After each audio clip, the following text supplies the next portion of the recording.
हिंदू पर कैसे आंच आ रही है? किसी से डरने की क्या जरूरत है, हम तो हैं, कोई डर थोड़ी रहा है। डर रहा होता तो इतना मुखर करके क्यों बोलता कोई? डर रहा होता तो इतना ताल ठोक कर ललकार कर कोई पूरे नेशनल मीडिया के सामने क्यों बोलता? कोई डर रहा होता तो सबका सामना क्यों करता? डर रहा होता तो आपसे डिबेट में बात, आपसे आपके प्रश्नों के क्वेश्चन के आंसर क्यों देता? ठीक है, तो अगर डर नहीं रहे थे तो हिंदू डर नहीं रहा, हिंदू जग रहा। ठीक है, आपके ऊपर हिंदुओं को बहुत भरोसा है। अच्छा आप कह रहे हैं, धन्यवाद। एक मिनट धीरेन्द्र जी, आप कार्यक्रम मत छोड़िए, बस मुझे 5 मिनट दे दीजिए। मेरे मुश्किल से 2-3 सवाल और हैं, ठीक है? अब आप इतने मुश्किल से मिले हैं तो आप, और आपका और मेरा तो एक अलग रिश्ता भी नहीं, हम दोनों हमारे सामने बहुत कैमरा है, कार्यक्रम नहीं छोड़ते, आप सामने आ जाओ, 2 से 3 तो मैं कह रही हूँ ना आपसे, बस मुझे एक बात बता दीजिए कि आप एक बात बता दीजिए, आपके अंदर लोगों की इतनी आस्था है, लोगों का इतना विश्वास है, लोग कह रहे हैं, मैं आप सोशल मीडिया जाएंगे तो बहुत सारे सवाल हैं आपके भक्तों के। हमने भी वहां पर धाम में जाकर भी भक्तों से पूछा, वो कह रहे हैं बाबा जी क्यों नहीं आ जाते सामने, बाबा जी क्यों नहीं जाके उनका चैलेंज स्वीकार कर लेते, दिक्कत क्या है? हमें बाबा जी पे पूरा भरोसा है, बालाजी महाराज पे पूरा भरोसा है, सांच को आंच कैसे? हमने चैलेंज एक्सेप्ट किया है। पहली बात तो उन्होंने कोई चैलेंज लीगली नहीं भेजा। अच्छा। ना कोई हमारे पास चिट्ठी भेजी, ना उन्होंने कोई अपना व्यक्ति भेजा। अब ये झूठी मूठ की बात है, कोई अपने घर के अंदर चूड़ी बजा करके नाचता रहे, नंगा नाचता रहे, हमें क्या लेना देना है? उनको दिक्कत है वो आ जाए। और रायपुर छत्तीसगढ़ हमारा क्षेत्र नहीं है कि हम घर में बैठ करके दुबक करके ललका लें। ये थर्ड प्लेस है, ना उनके बाप का ना हमारे बाप का। आ जाए, कल भी दरबार लगना है ठठरी। लेकिन धीरेन्द्र जी वो कह रहे थे क्या वो किसी न्यूट्रल बैकग्राउंड पे भी आने के लिए तैयार है? कोई ऐसी जगह जहां पर ना नागपुर हो, ना मध्य प्रदेश, छत्तीसगढ़ या छतरपुर धाम हो, कोई ऐसी जगह जो दोनों के लिए वो बता दें। हम तो शिमला चलेंगे, हम तो दिल्ली हम कह रहे हैं आप न्यूज नेशन आ जाइए, आपसे मुलाकात का भी मन है, आप न्यूज नेशन आ जाइए, न्यूज नेशन के मंच पर आ जाइए। किलोमीटर है, ये झूठी बात। आप न्यूज नेशन आ जाइए, श्याम मानव जी को भी बुला लेते हैं और हाथ कंगन को आरसी क्या क्यों आ जाए? प्यासा मेहमान बनकर आइए। कुआं थोड़ी चल करके पैसे के पास जाएगा। अच्छा नहीं प्यासा कुआं। हाँ तो आप कह दीजिए कि आप जैसे यहाँ न्यूज नेशन उन्होंने कैमरा भेज दिया, सुरक्षा की गारंटी आपकी और उनकी है। प्यासा कुआं के पास आता है, आ जाओ, दरबार खुला लगा, 4 लाख लोगों, हम फिर महाराष्ट्र जाएंगे और वहाँ फिर ताल ठोक कर बुलाएंगे। यानी आप कह रहे हैं आप फिर से जाएंगे नागपुर? हमारे स्टूडियो क्यों जाएं? चलिए ठीक है, हमारे स्टूडियो नहीं आए, हम आपके पास आएंगे करने के लिए। आप आएंगे दिल्ली, फिर जाएंगे महाराष्ट्र जाएंगे। अच्छा धीरेन्द्र जी, एक सवाल ये भी उठ रहा है कि भाई आप आओ, क्योंकि प्यासा कुआं के पास आता है और हमारी श्रद्धा बोलेगी, हमारे गुरुजी बोलेंगे, हम आपकी न्यूज नेशन आएंगे और ताल ठोक करके आएंगे बहन जी। बिल्कुल इंतजार रहेगा। अरे हम सनातनी बब्बर शेर हैं, इंतजार रहेगा। लेकिन एक बात और बताइए, आप लव जिहाद को लेकर भी बहुत ज्यादा नाराज हो जाते हैं। भाई प्यार तो किसी को किसी से किसी भी वक्त हो सकता है, प्यार में धर्म, जाति, समुदाय के बंधन कैसे? सबके लिए।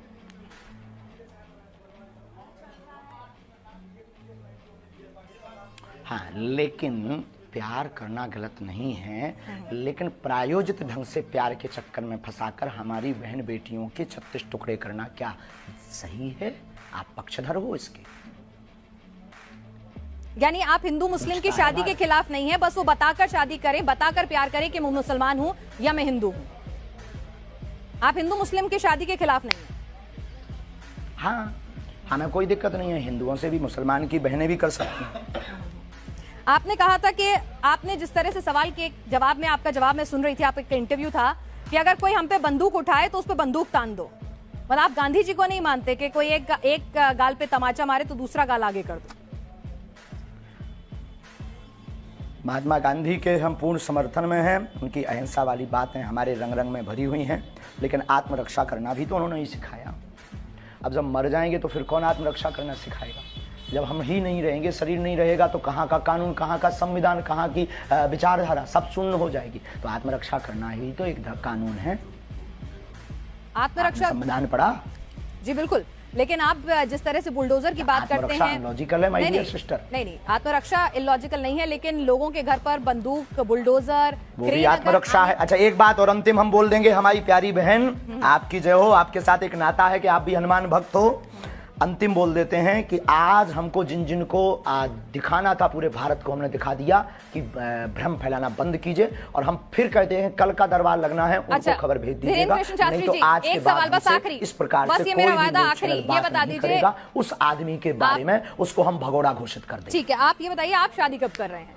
आज सोशल मीडिया पे आप खूब ट्रेंड में छाए हुए हैं। सब पूछ रहे हैं धीरेन्द्र कृष्ण शास्त्री जी ने कि आपने लिए बहन आप हमारी बारात में आना, हम बहुत जल्दी विवाह करेंगे। लेकिन वायरल बहुत हो रहा है कि आपको लेकर, एक साध्वी जी को लेकर खूब वायरल होती रहती हैं खबरें, खूब बातें होती रहती हैं कि फाइनल हो चुकी हैं बातें। क्या है, क्या उस पर कुछ आप बोलना चाहेंगे? नहीं, ऐसा कुछ भी नहीं है, ऐसा कुछ भी नहीं है। ये मिथ्या और झूठ है, ये गलत मिथ्या और झूठ है। और जब भी करेंगे डंका बजा करके करेंगे। तो लड़की पसंद कर ली आपने? बहुत बहुत धन्यवाद। अब आप सामने आएगा, कुछ बातें सामने समझ में आई। कल दरबार लगना है, अगर हो सके तो आपको बहुत प्रश्नों के उत्तर कल दरबार में मिल जाएंगे। आ जाओ, आकर के बैठ करके देखो। और फ्लाइट का टिकट आज रात को ही करवा लो, कल पनीर हम खवाएंगे बहन। चलिए धीरेन्द्र जी, आप हमारे साथ, आपके पास वक्त की कमी है। कंगन को आरसी क्या? चलिए कंगन को आरसी क्या, ये बताइए। कंगन को आरसी क्या? एक और सवाल आया है। दूध का दूध और पानी का पानी हो जाए। आपका ये इंटरव्यू लाइव जा रहा है, इस इंटरव्यू में एक सवाल और आया है तो वो और पूछ लेती हूँ। एक माइंड रीडर है, वो कह रही है कि हम भी माइंड रीडिंग करके हजारों की भीड़ में से नंबर बता देते हैं, नोट पे क्या नंबर लिखा है, क्या सीरियल ऑर्डर है, ये सब बता देते हैं। तो आप उनसे अलग कैसे हो? हम नंबर नहीं बताते हैं, बहुत बड़ी कृपा है ये हमारे ऊपर। ना तो हम मोबाइल नंबर बताते हैं, हम ना नंबर बताते हैं, ना ये कोई घोषणा करते हैं, ना हम कोई जादूगर हैं, ना हम कोई इन सब चक्करों में पड़ते हैं। और कृपा में और रीडिंग में, अच्छा रीडिंग ये होती है जब व्यक्ति सामने हो। आज हमने दरबार आपने देखा नहीं है, क्या है आपका जो अनुभव है? नहीं देखा है, हमने देखा है, हमने पूरा देखा है। आप पर्ची पर लिखकर बता रहे थे, लोगों के नाम बता रहे थे। किसी पत्रकार को हमने पहले से ही पर्चा बनाकर रख दिया था। अब ये माइंड रीडिंग से बाहर विषय। अच्छा, तो आप ये कह रहे हैं अगर मैं अपने साथ, ठीक है धीरेन्द्र जी, मैं एक आपसे पूछ रही हूँ कि अगर मैं अपने साथ 2 लोगों का लेकर आती हूँ जिनको पहले से नहीं बताती हूँ कौन वो लोग हैं, उनके बारे में आप अपने दरबार में सब कुछ बता देंगे? आपके पास वो दिव्य शक्ति है? देखो, जो हमें आज्ञा लगेगी, जो उनका प्रश्न मनोभाव का होगा वो हम लिख देंगे। जो हमें गुरु कृपा होगी, आपके कहने पर या आपके प्रमाण पत्र के लिए हम दरबार नहीं लगाएंगे। दरबार में लेकर आइए, राम नाम का उनसे जाप करवाइए, फिर अर्जी लगेगी। यानी मतलब आपका मन होगा तो बताएंगे, नहीं होगा तो नहीं बताएंगे, ये है ना मामला? 8 बज गए हैं, श्योर शॉर्ट कुछ नहीं है। फोन पे है क्या? हमारा कोई मन नहीं होता है, शक्तियों का मन होता है। तो शक्तियों का मन, अगर हम लोग दिल्ली से आएंगे स्पेशली आपके पास, अगर दिल्ली से स्पेशली आपके पास आएंगे तो ऐसा भी हो सकता है कि गुरु प्रेरणा नहीं हो, आप ना बता सके वहां पर कुछ, आपको कुछ समझना है। 1 मिनट, वहां फोन लगा दो उनको।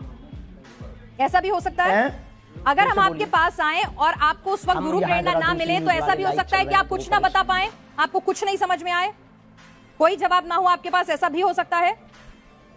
दरबार से हम खाली हाथ लौट जाएं? देखो, बिल्कुल बिल्कुल बिल्कुल बिल्कुल। दरबार में आकर के आप बैठिए, सीताराम जप करिए। दरबार खाली हाथ कौन लौटता है? सीताराम नाम का जप दरबार में बैठने भर से सामूहिक अर्जी मात्र से ही कल्याण हो जाता है। पंडित धीरेन्द्र कृष्ण शास्त्री जी हमारे साथ हैं। महाराज जी, आपका स्वागत है न्यूज नेशन पर। ये बताइए कि आपने तो आज खुला दरबार भी लगा दिया, लेकिन आपके चैलेंज देने वाले, बहुत धन्यवाद बहन जी, आपको चैलेंज देने वाले अभी भी संतुष्ट नहीं है। वो कह रहे हैं ये दरबार जो है वो छतरपुर धाम में ही क्यों लगा रहे हैं,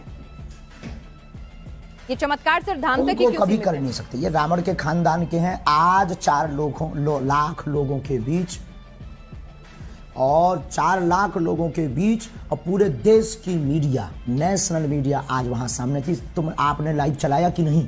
तो लाइव चलाया होगा तो उसमें आज देखा होगा सनातन का झंडा गड़ गया, चुनौती देने वाले के मुंह पर तमाचा लग गया है। और आप, हमें सफाई देने की आवश्यकता नहीं है। जिसको जरूरत हो लिंक पर जाकर देख ले, अथवा कल फिर दरबार रायपुर छत्तीसगढ़ में लगेगा, उसको देख ले। ठीक है, एक बात बताइए, मैं आपसे समझना चाहती हूँ कि लोगों को जरा ये समझाइए कि आपको जो ये कृपा प्राप्त है ये आखिर कैसे मिली है, ये कृपा कहाँ से आई है, किस तरह से आपको ये शक्ति मिली है, थोड़ा समझाइए ताकि लोगों को भरोसा हो सनातन की शक्ति में। बहुत अच्छा प्रश्न है। हमारे परंपरा में 3 पीढ़ियों से दरबार लग रहा। हमारे दादा गुरुजी भी दरबार लगाते थे। दादा गुरुजी के पूर्व में भी एक संत थे, वो भी उन पर भी कृपा थी। तीसरी पीढ़ी में हम हैं, और ये बचपन से ही हम बागेश्वर बालाजी के चरणों की सेवा में हैं। सनातन में मंत्रों की ताकत का प्रत्यक्ष प्रमाण बागेश्वर बालाजी का दिव्य दरबार है। भारत के इतिहास में पूरी नेशनल टीवी के सामने, चैनल के सामने आज तक किसी भी पादरी या मौलवी ने नहीं दिखाया होगा, लेकिन भारत के इतिहास में पहली बार आज रायपुर में बागेश्वर बालाजी ने झंडा गाड़ा है।